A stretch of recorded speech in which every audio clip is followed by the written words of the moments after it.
diberikan bantuan sapi megang ini untuk 68 desa. Karena kami menganggap seluruh desa Dusme terkait dengan bantuan Presiden memberikan daging megang tahun ini, bisa dijelaskan Bapak? Bahwa sebelumnya kami telah mengajukan surat permohonan atau permintaan kepada Gubernur Aceh agar untuk wilayah Kota Lusmawe diberikan bantuan sapi megang ini untuk 68 desa. Karena kami menganggap seluruh desa Dusme berdampak, artinya walaupun level yang berbeda tapi semua berdampak, termasuk aktivitas ekonomi segala macam. Ya kita minta 68 desa, dengan setiap desa itu 3 sapi kemarin. Ternyata 2 hari yang lalu Presiden telah mengirimkan langsung ke rekening RKUD Kota Lusmawe itu 550 juta dengan untuk 11 desa.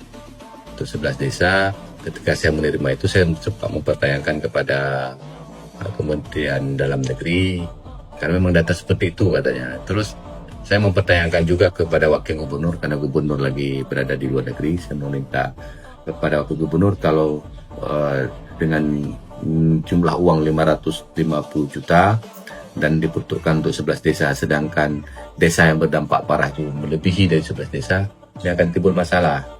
Jadi keluarlah arahan dari Wakil Gubernur, nanti akan disesuaikan dan daging sapi ini akan diperuntukkan khusus untuk memang masyarakat yang korban yang dampak yang parah. Jadi tergantung kepala daerah untuk menyesuaikan seperti apa seperti itu. Oke, jadi Bapak dengan 550 juta untuk 11 desa, jadi untuk memang desa yang terparah, apakah nanti mekanismenya akan dibagi untuk desa yang terdampak? Untuk di Kota Lusmawe ada berapa kabupaten yang terdampak, Pak? Kabupaten kita ada 4 ya, Pak? Kecamatan kita ada 4. Jadi yang ada 2 kecamatan yang berdampak. Yang paling parah itu kan di Kecamatan Muara 1 seperti Ujung Pacu, Blang Naleng Mameh, Paluh Punti, Cetring. Di Kecamatan Blang Mangat ada Jambu Timur, ada Jambu Masjid, terus ada Kuala, ada Blang Te, ada Blang Buluh, terus mungkin sekitar Blang Cut, Baloi, termasuk Kampung Tengah dan Kampung Tunong. Ini aja sudah 12 desa. Ya kan masih kurang, belum lagi daerah sekitarnya. Nanti makanya ketika saya sampaikan persoalan itu ke gubernur melalui wakil gubernur, ini akan timbul masalah. Jadi disesuaikan aja nanti. Jadi saya mempertanyakan juga kalau 50 menggunakan uang 50 juta itu kan timbul masalah juga. Jadi kampung yang lain apa disesuaikan, kata wakil gubernur, disesuaikan saja sesuai dengan kebutuhan. Memang harus melihat skala prioritasnya. Prioritasnya kalau memang berdampak silakan disesuaikan, dan disesuaikan juga dengan jumlah penduduk desa tersebut. Misalnya seperti Blang Te dengan kakaknya hanya 100 dibandingkan dengan Ujung Pacu, Blang Naleng Mameh yang kakaknya lebih besar, otomatis itu agak ada perbedaan. Jadi tidak mendasarkan lagi kepada 50 juta per desa seperti itu. Baik. Baik Pak. Yang satu lagi Pak, ini kemarin kita sudah baca bersama Pak ya, seruan bersama Ramadan Perkopimda tentang aturan dilarang selama Ramadan Pak ya. Ini larangan seperti apa Pak yang dihimbau Pak?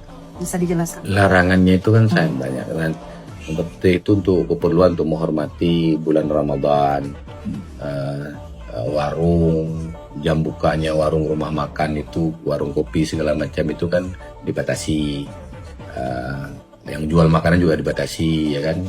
Jamnya sore jam 4 kalau nggak salah baru boleh mulai buka ya kan. Habis asar Pak ya? Habis asar, dan maghrib memang harus diinikan. Ketika menjelang salat tarawih juga di warung harus ditutup, seperti itu.